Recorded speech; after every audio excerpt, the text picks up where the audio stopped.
Merci. Je pensais qu'on allait chanter un autre chant. Là. Bonjour, bonjour, bonjour. Comment ça va, là, première rangée? La rangée invisible. Deux rangées. Si j'étais pas si gêné, je vous ai fait avancer. Là. Ah, je vais aller venir. Ça va bien? Bien manger à Noël? Trop manger à Noël? Eh bien. Pardon?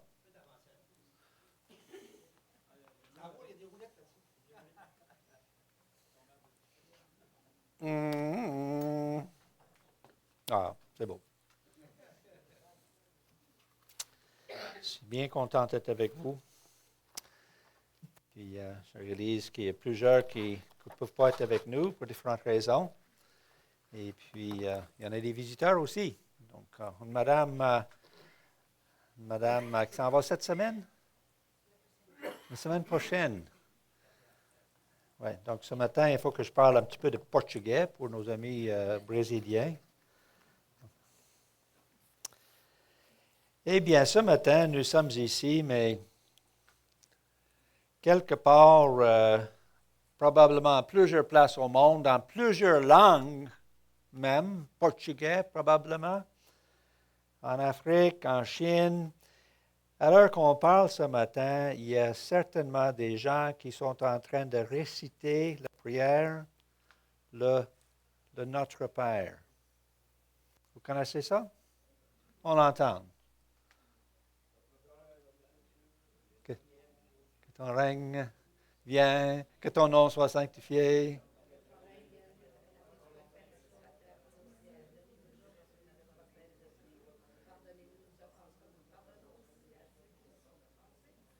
Ah, mais merci, vous le connaissez, je n'ai pas besoin de...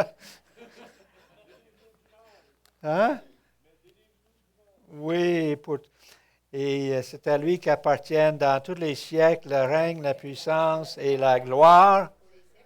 Les siècles des siècles. Amen. Mais c'est vraiment une belle prière, un modèle de prière que Jésus a donné à ses disciples lorsque les disciples lui ont demandé, montre-nous à prier. Un petit peu plus haut dans le Matthieu chapitre, on est à Matthieu chapitre 6, ici, verset 9 à 13, où est-ce qu'on trouve le Notre Père, mais un peu plus haut, il nous dit comment pas prier. Il dit, lavez-vous pas à crier à haute voix pour attirer l'attention avec des prières extraordinaires puis des vocabulaires qu'on ne connaît pas. Faites pas ça. C'est juste pour attirer l'attention à vous-même. Ça ne marche pas. Ne faites pas non plus, multipliez pas de vaines paroles comme les païennes qui s'imaginent que la force des paroles, ils seront exaucés. Donc, ce n'est pas une question de la prière, de faire attirer l'attention ou répéter des choses qu'on a appris par cœur pendant des siècles, mais montre-nous à prier. Et ce matin, nous allons regarder ce modèle de prière, et c'est un modèle. On voit que Jésus a prié dans plusieurs différentes périodes, en place, en Jean 17, lorsqu'il a prié pour ses disciples. Mais dans cette prière, nous voyons des essentiels, que lorsqu'on prie, voilà comment on peut prier. Et puis, dans les dernières semaines, avec la fameuse famille Tardif qui est arrivée au Camp Patmos, nous avons regardé ce passage semaine par semaine pour réaliser comment c'est profond de notre Père. Et puis, on est à peine commencé dans notre étude. Donc, ce matin, je vais regarder ensemble le début de cette prière pour découvrir les richesses et comprendre mieux comment Jésus désire qu'on prie. Donc, le Notre Père commence, il y a deux boutons ici ce matin. Le Notre Père commence avec Notre Père qui est aux cieux. Et le terme Père, comme référence à Dieu, est presque unique dans le Nouveau Testament. Lorsque des Juifs ou des gens de l'Ancien Testament utilisent l'expression Père, ils parlent de qui? Les patriarches. Abraham, Isaac, Jacob, nos pères. L'expression Père dans l'Ancien Testament est très rare. Et j'ai trouvé, il y en a peut-être d'autres, mais j'ai trouvé deux références. Lorsque on parle de la naissance de Jésus, puis on a vu ce passage cette semaine avec Noël. Un enfant nous est né, un fils nous est donné, et la domination reposera sur son épaule. On l'appellera admirable, conseiller, Dieu puissant, Père éternel. Père éternel. C'est à peu près la première fois qu'on utilise l'expression Père en ce qui concerne Dieu. Et puis Isaïe, dans une autre place, tu es cependant notre Père. Abraham ne connaît pas. Israël ignore nous sommes. C'est toi, Éternel, qui es notre Père, qui dès l'éternité t'appelle notre Sauveur. Donc l'expression Père de l'Ancien Testament est très rare. Et c'est vraiment parce qu'on ne voit pas cette peuple dans l'Ancien Testament qui sont conscients d'une relation personnelle avec Dieu. Dieu est loin, grand et puissant. Mais une relation intime et personnelle avec lui, on le voit très rarement. Peut-être avec quelques-uns des prophètes, avec David, avec Daniel. Mais dans le Nouveau Testament, l'expression « mon Père » est beaucoup plus utilisée, et c'est ce qu'on va voir. Quelle est la première fois qu'on entend le mot « mon Père » dans le Nouveau Testament? Loin avant ça. Un jour, Joseph et Marie sont descendus à Jérusalem pour prier, et puis ils sont repartis pour chez eux. Puis rendus à mi-chemin, ils se sont rendus compte que, oui, Jésus. Jésus est resté dans le temple. Et quand ils sont retournés, avec toute sorte d'angoisse pour trouver Jésus, il dit, « Hey, pourquoi vous inquiétez-vous, là? Je m'occupe des affaires de mon Père. Je m'occupe des affaires de mon Père. » Et donc, Jésus nous invite à une nouvelle relation intime et personnelle. Et dans l'Évangile de Jean, ici, on voit ça rapidement. Au commencement était la parole était avec Dieu, et la parole était Dieu. La lumière fut dans les ténèbres, et les ténèbres ne l'ont pas reçue, mais à tous ceux qui l'ont reçu, à ceux qui croient en son nom, elle a donné le pouvoir de devenir enfant de Dieu. C'est une nouvelle expression. Enfant de Dieu. Pas juste enfant d'un héritage des patriarches, mais enfant d'une relation privilégiée avec Dieu. Galates ici, mais lorsque les temps ont été accomplis, Dieu a envoyé son Fils, né d'une femme, né sous la loi, afin qu'il rachète ceux qui étaient sous la loi, afin que nous recevions l'adoption. Et parce que vous êtes fils, Dieu a envoyé dans nos cœurs l'esprit d'un fils, lequel crie Abba, Abba, Père. Papa! C'est ce que ça veut dire. Papa! On a crié Abba, Père. Ainsi, tu n'es plus esclave, mais fils. Et si tu es fils, tu es aussi héritier par la grâce de Dieu. Héritier de tout ce que Dieu a créé. Wow! Mais l'expression là que j'aime beaucoup, puis on en trouve ça d'autres places, Abba, Père. Dieu est mon Père.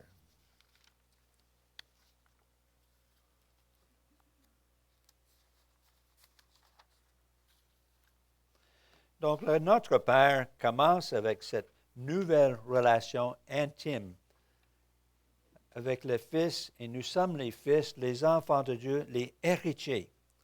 Donc, lorsqu'on cite notre Père, on peut le commencer en « Bonjour mon Père, bonjour papa, c'est moi. Hein? Bonjour papa, c'est moi. » Et en faisant cette étude, je me suis rendu compte que ce n'est pas tout le monde qui peut dire « notre Père » ou « mon papa ». C'est une belle expression. Bien du monde prie cette prière. Mais cette prière est réservée à ceux qui, comme on a vu dans l'Évangile de Jean, à ceux qui l'ont reçu. À ceux qui croient en son nom, elle a donné le pouvoir de devenir enfant de Dieu, fils de Dieu. Si je n'ai pas fait cette expression de foi, si je n'ai pas accepté Jésus comme mon sauveur, mon Seigneur personnel, je ne suis pas son fils.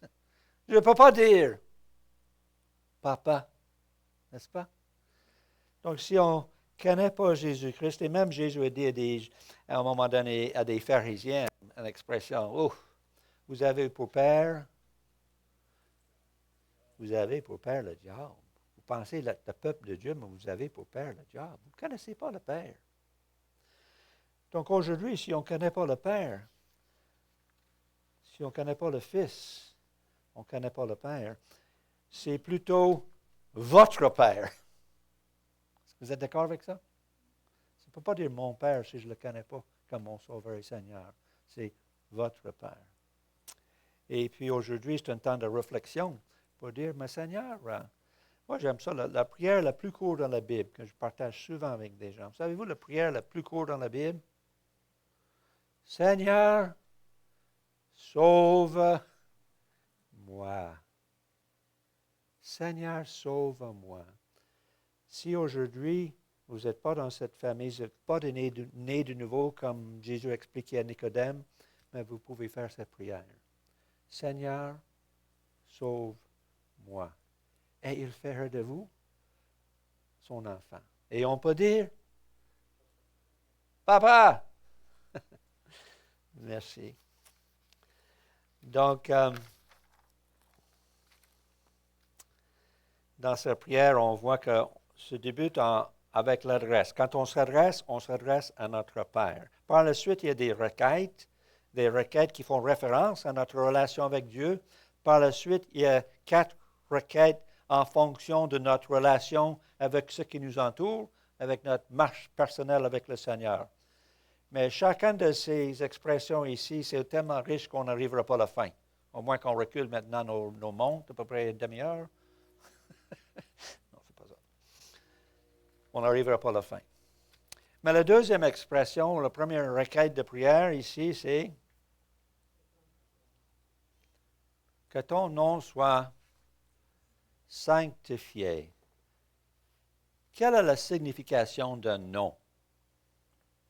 Si je dis Pierre-Paul, qu'est-ce qui vient à notre esprit? Papa, mon père, c'est mon père.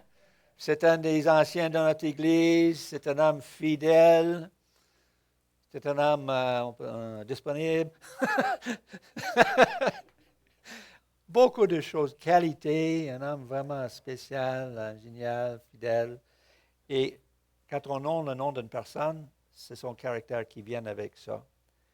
Et lorsqu'on parle du nom du Seigneur, il y a plusieurs attributs et les caractères de Dieu, sa grandeur et sa puissance qu'on trouve dans ses noms.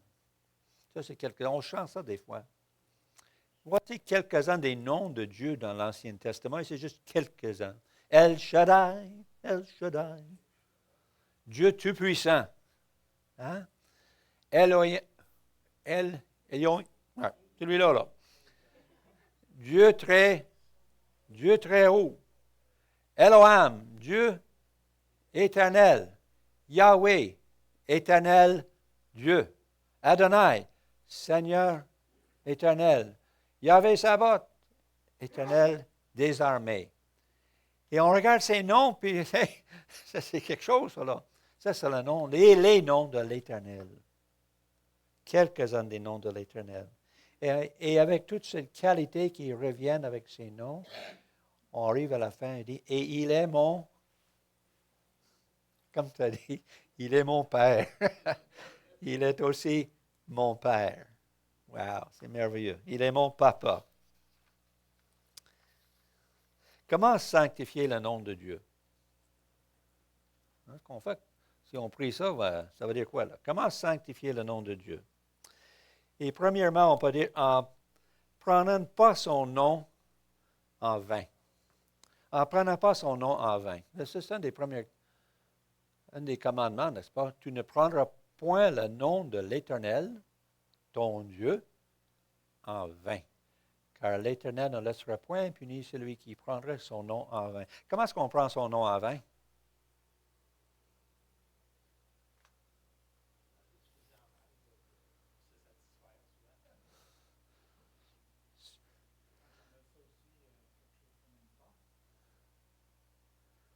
Hein? Sacré. Ils vont blâmer Dieu pour toutes les atrocités, mais on ne réalise pas qu'ils récoltent ce qu'ils sèment.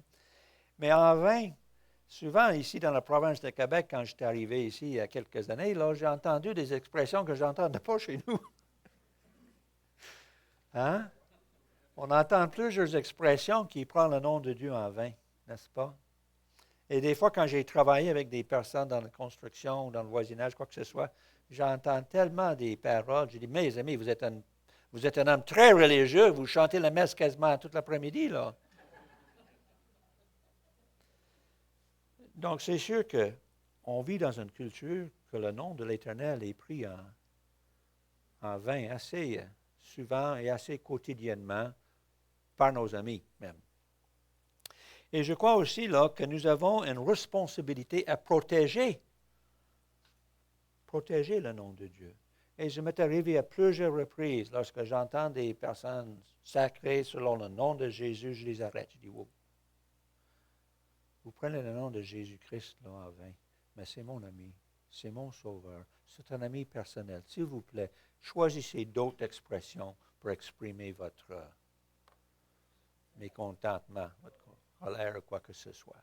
On a cette responsabilité de protéger le nom de notre Sauveur. Et puis, on sanctifie le nom du Seigneur par notre sanctification personnelle. En Pierre, j'aime beaucoup ce passage en Pierre, sanctifiez Dieu dans votre cœur. Et les gens vont venir vous voir, mais qu'est-ce qui se passe? Là? Qu'est-ce qui vous a changé? Qu'est-ce qui a transformé votre vie? Lorsque Dieu est sanctifié dans notre cœur, ça reflète dans notre vie. Et on a plusieurs prières de Paul, mais j'en ai choisi un là, ici. C'est pourquoi aussi nous prions continuellement pour vous, sur l'Église de Thessaloniciens. Que notre Dieu vous juge digne de la vocation, qu'il accomplisse par sa présence toutes les desseins bienveillants de sa bonté en vous et l'œuvre de votre foi, pour que le nom de notre Seigneur Jésus soit glorifié en vous. Le nom du Seigneur soit glorifié en vous. Et j'aime beaucoup cette expression-là, ce passage. Et vous soyez glorifiés en lui selon la grâce de notre Dieu. Donc, on glorifie le nom du Seigneur lorsque notre vie reflète qui il est. Il y a plusieurs années, j'avais entendu une anecdote que je peux vous partager. C'est un sujet d'Alexandre le grand conquéreur grec, autrefois. Et puis, c'est un grand guerrier, un conquéreur. Et un jour, on amène un jeune soldat devant lui. Un soldat qui avait la misère à arriver à l'heure, qui avait la misère à réveiller le matin, qui des fois est un peu intoxiqué.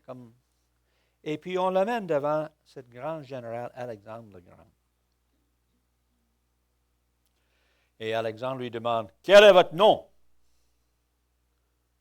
« Mon nom, c'est Alexandre. »« Quoi? Quel est ton nom? »« Mon nom, c'est Alexandre. » Et il dit à ce jeune soldat, « Mais change ton nom! Ou bien changez ton comportement. Ne prenez pas mon nom comme ça. »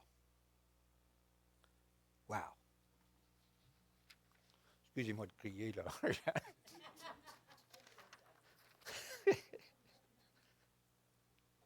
Il dit que vous n'allez pas crier. Donc, on avance. Et puis ici, on voit ici, là, que ton règne vienne. Oh, ça, c'est un grand sujet.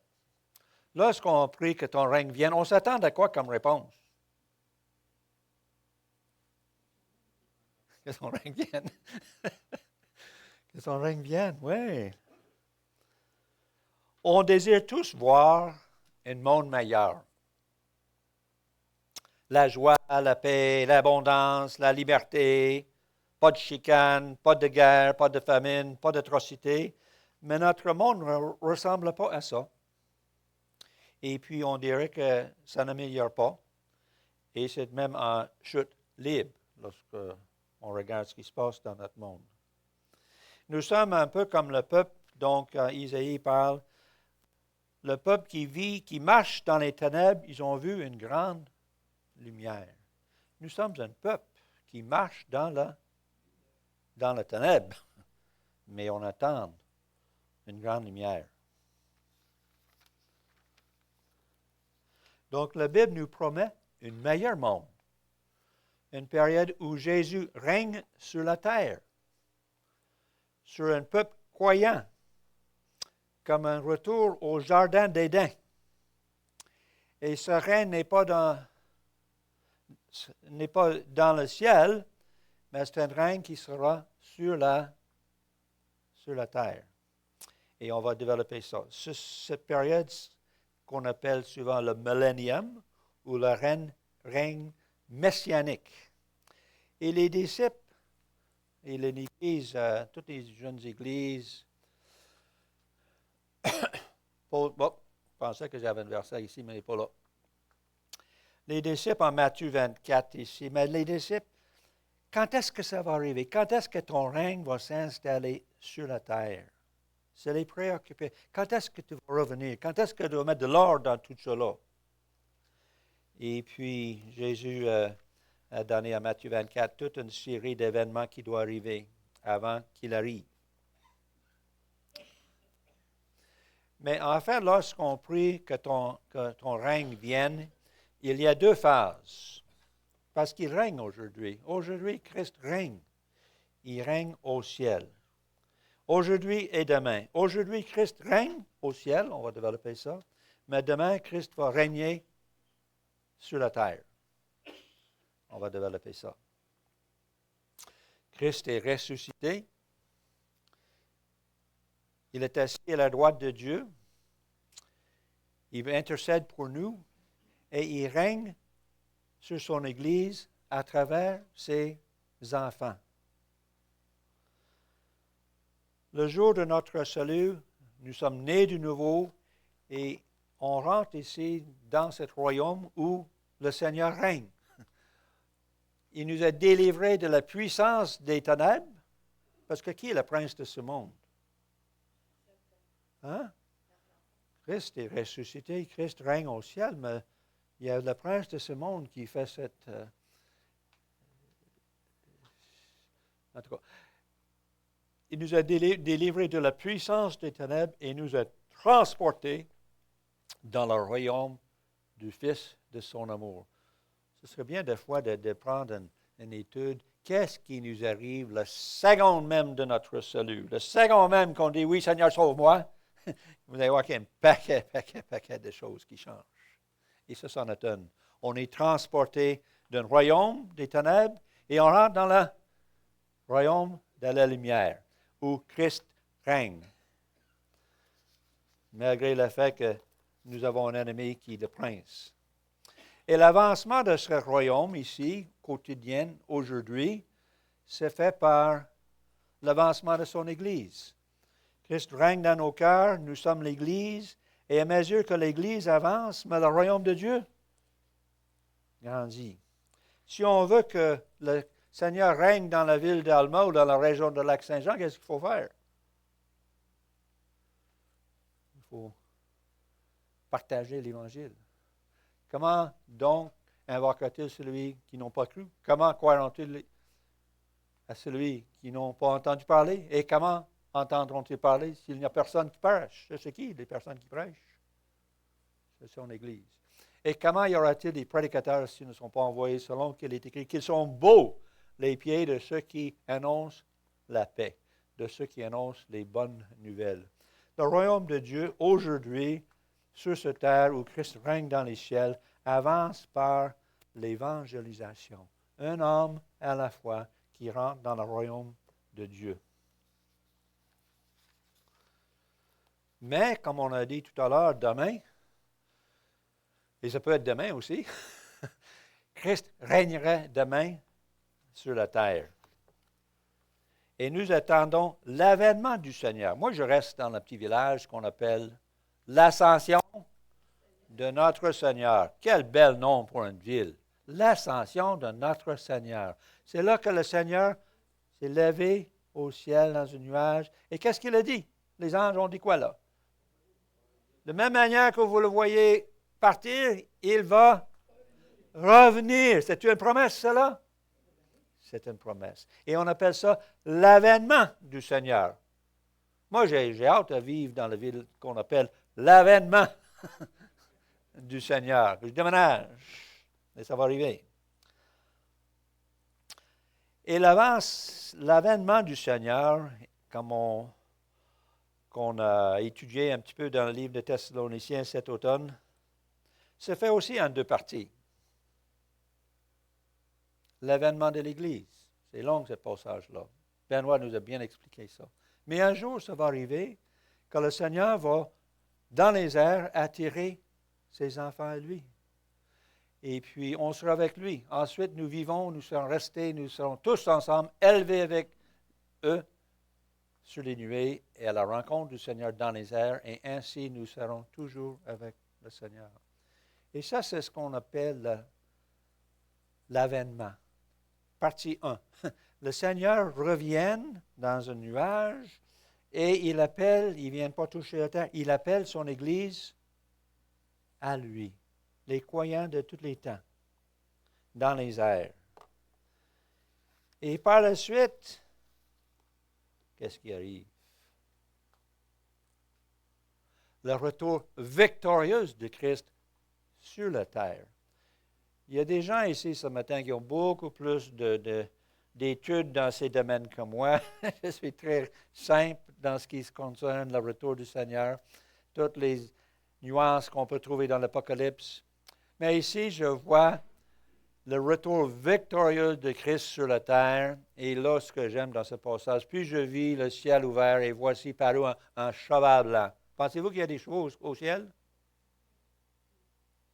Hein? Il a pris ça où, son cheval? Il a pris ça au ciel. Puis je vis le ciel ouvert, et voici parut un cheval blanc. Celui qui le monta s'appelle fidèle et véritable, et il juge et il combat avec justice. Puis dans Apocalypse chapitre 19, on ne va pas dans tous ces détails-là ce matin, on voit que Jésus arrive victorieux en cheval avec une armée des anges, et bing, bang, pow, c'est la guerre, et c'est la destruction. C'est la destruction du mal. C'est ce qu'on appelle la bataille de Armageddon. On ne sera pas là. On ne sera pas là.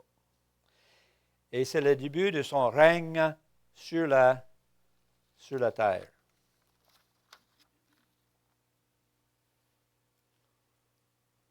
On appelle ça, cette règne, le millénium, parce que dans l'Apocalypse ici, chapitre 21, ou chapitre 20, on voit l'expression 1000 ans, 7 fois. On ne peut pas dire que ça n'existe pas, c'est mentionné 7 fois.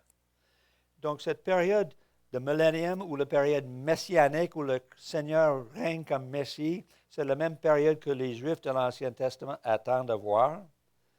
Et ça dure pour une période de 1000 ans.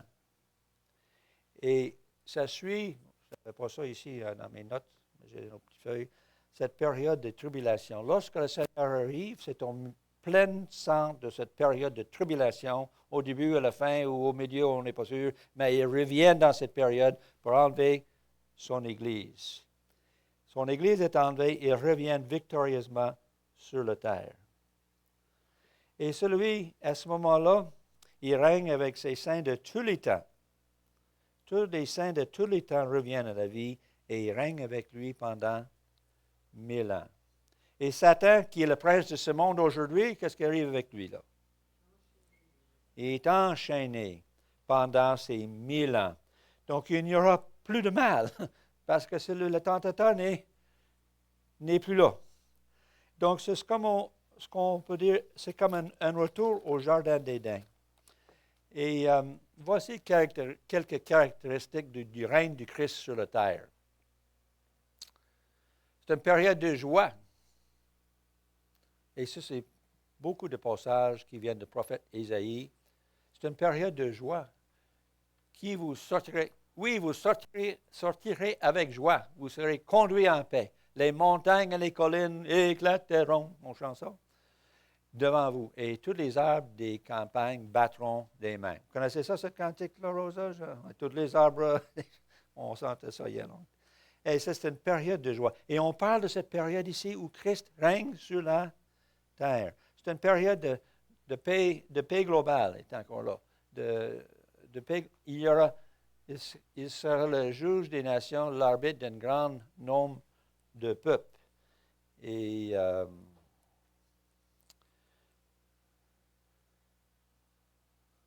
je crois que c'est un peu plus loin dans ce passage. On dit qu'on change nos épées en tondeuse, en râteau, matériel agricole. Il n'y aura plus de guerre. Une période de prospérité. Les bêtes dans les champs ne craignent pas, les plaines du désert reverdiront. Ces arbres portent les fruits, le figuier, la vigne donnent les richesses. Et vous, enfants de Sion, soyez dans la grâce et réjouissez-vous. L'Éternel votre Dieu, car il vous donnera la pluie en son temps, il vous enverra la pluie de la première et de l'arrière-saison comme autrefois. Les airs se rempliront de blé et les cuves regorgeront du mût et d'huile. On parle de cette période où Jésus règne sur la terre. Harmonie dans la nature. On voit dans Romains chapitre 8, on voit que la création aussi est soumise à la vanité. La création a l'espérance d'être affranchie de sa corruption. La création toute entière soupire et souffre de l'enfantement. Mais on voit cette période ici que l'harmonie dans la nature est revenue. Le loup habiterait avec l'agneau. L'araignée avec la mouche. Le panthère se couchera avec le chevreau, etc. Et on voit qu'on a une période complètement différente qu'on vit aujourd'hui, parce que la création, qui aspire aussi à un renouvellement, sera renouvelée. Et c'est une période de réveil spirituel. Il ne fera ni tort ni dommage sur toute ma montagne sainte, car la terre sera remplie de la connaissance de l'Éternel, comme le fond de la mer par les eaux qui le couvrent. Qui n'aimerait pas vivre ça, là? Avez-vous hâte de cette période-là? Hein? C'est cette période où Christ revient, il enlève son Église et il revient sur cette terre pour établir cette règne messianique. Et puis, ça nous donne un avant-goût. Et ça peut commencer quand, ça? Si on voit le début des tribulations, combien de temps entre les tribulations et le retour victorieux de Christ? Hein? 7 ans. 3 ans et demi ou 7 ans. Cette période de tribulation. Donc, si les tribulations commencent aujourd'hui, ça commencerait quand, ça? Dans 7 ans. Ou dans 3 ans et demi. Dans 7 ans.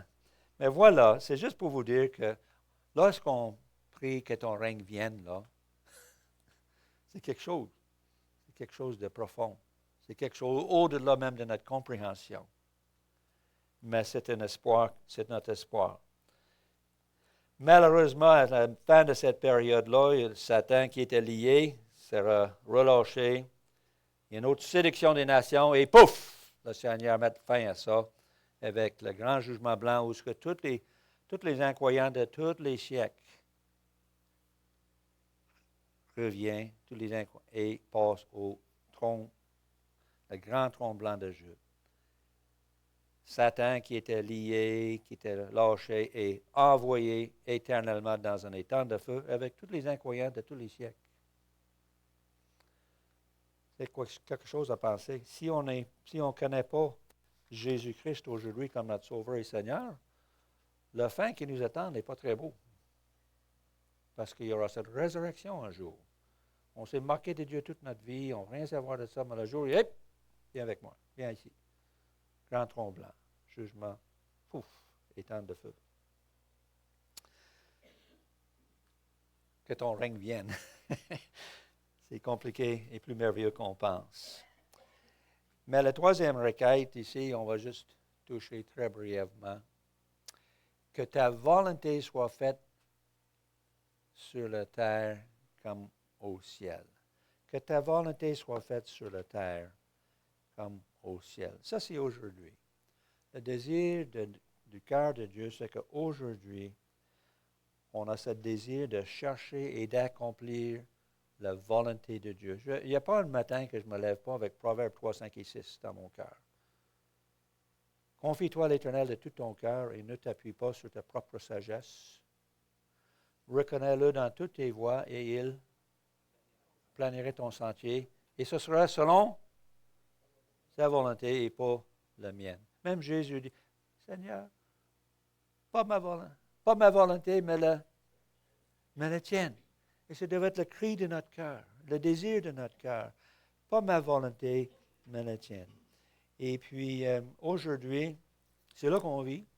Je n'avais pas l'intention de développer ça autant parce que je pensais manquer de temps, mais je vois qu'il y a le temps. Mais c'est aujourd'hui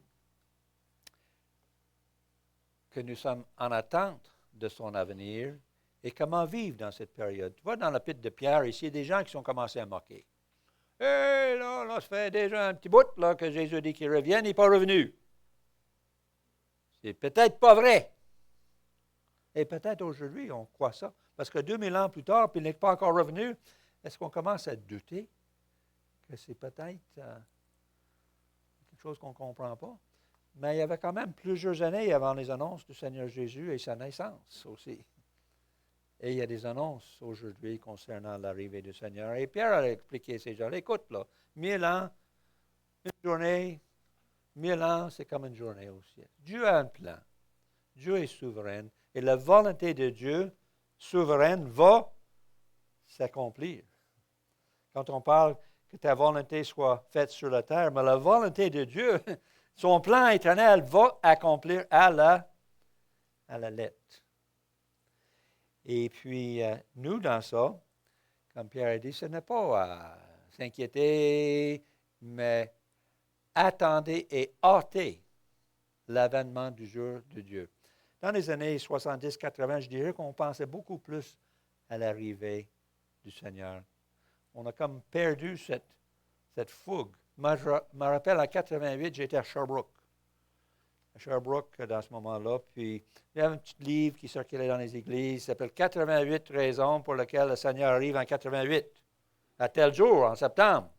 Donc, moi, je n'ai pas pris de chance. Je ne sais pas si c'était vrai ou non, mais je n'ai pas pris de chance. J'ai monté cette journée-là, en haut de Mont Orford, le plus haut de toute la street, là. Et je dis, Seigneur, si c'est vrai que le Seigneur arrive aujourd'hui, moi je suis prête, je suis toujours prête, mais s'il arrive aujourd'hui, je vais être la première partie. Hein? Donc voilà, en attendant qu'il revienne, voilà, j'ai toujours pris ça comme passage. L'important, c'est qu'on soit prêt. L'important, c'est qu'on n'ait pas honte de son... Imaginez-vous que vous êtes en train de vivre dans le péché profond. Pouf, le Seigneur arrive. Ce serait un moment de honte, n'est-ce pas? Et dit, tandis que vous attendez hâtez l'avènement du jour de Dieu, à cause duquel les cieux inflammés se dissoudront et les éléments embrassés s'effondreront. Ça, c'est après même. Le nouvel ciel et la nouvelle terre. Mais nous attendons, selon la promesse, de nouveaux cieux et une nouvelle terre, et la justice habitera. C'est pourquoi, bien-aimés, en attendant quoi? Ces choses, appliquez-vous à être trouvés purs et sans tache et irrépréhensibles dans la paix. Et voilà notre défi d'aujourd'hui, de rester purs et sans tache, appliquant notre vie à chercher sa volonté, à faire sa volonté. Et Dieu nous a sauvés par la foi, mais il nous a préparé des œuvres d'avance, Éphésiens 1:10 ou 2:10, afin que nous les pratiquons. Donc, c'est notre désir, c'est de chercher cette période, cette harmonie avec lui, tout en attendant son retour. Et ce retour peut être très bientôt. Très bientôt. On ne sait pas. Soyez prêts. Maranatha, ça veut dire? Reviens. Reviens, Seigneur. Je ne savais pas si j'allais vous montrer ça ou non, mais on a quelques minutes. Donc, ça va peut-être porter plus de confusion que d'autres choses. Mais... C'est un résumé que Wally m'a aidé à faire. J'ai joué avec ça. Mais c'est un résumé, si vous voulez, du plan éternel de Dieu, le plan de Dieu. Et on voit ici, là, si ça marche, si ça ne marche pas. Ça ne marche pas. Ah, la naissance, l'incarnation de Christ, la rédemption à Pâques, où Christ a donné sa vie comme sacrifice pour nous. Il est ressuscité, l'ascension de notre Seigneur, le Pentecôte, où est-ce que le Saint-Esprit est descendu pour former l'Église. Et nous vivons ici dans la période 2000 ans et plus, qu'on appelle la période de l'Église. Mais là, la parole de Dieu nous parle de cette période de 7 ans divisée en deux. 3 ans de séduction, 3 ans et demi de choses atroces. Mais Dieu a enlevé son Église. Différentes personnes croient à différentes périodes, mais l'enlèvement d'Église se fait là. L'avènement du Seigneur commence avec l'enlèvement de son Église. Par la suite, la condamnation où Christ revient sur son cheval blanc victorieux, une épée dans la bouche, et c'est la guerre à Armageddon. Et à la fin de cette guerre, Satan est lié et on vit cette période qu'on vous ai parlé tout à l'heure de 1000 ans. À la fin de cette période-là, malheureusement, Satan est relâché, il y a une autre rébellion, le jugement final de Dieu, la résurrection de toutes les personnes de tous les âges qui n'ont pas cru en Dieu. Satan et les incroyants sont jetés dans un étang de feu éternellement. Et voilà, pouf, une nouvelle terre, un nouveau ciel, une nouvelle Jérusalem et le paradis qui est éternel. Donc Jésus règne au ciel, Jésus règne sur la terre et un jour Jésus va régner pour l'éternité. Je ne sais pas, Gaëtan peut vous remplir tous les détails entre Donc voilà, il est envoyé dans cet étang-là pour l'éternité, mais il n'est pas très actif là.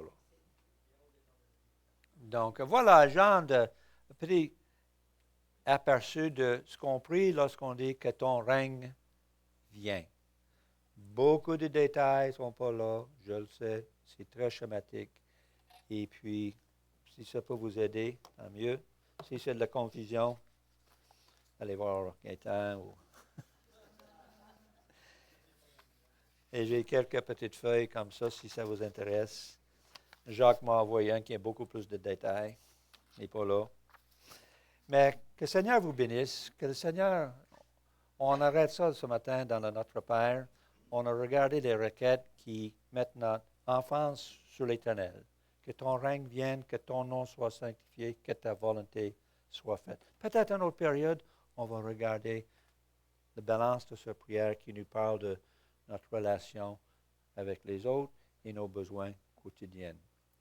Donc, Seigneur, que tu sois béni, que ton règne vienne et qu'on soit prêt et que tu gardes nous comme Église active, désirant de voir ton nom régner dans nos cœurs comme dans notre région, comme dans notre ville.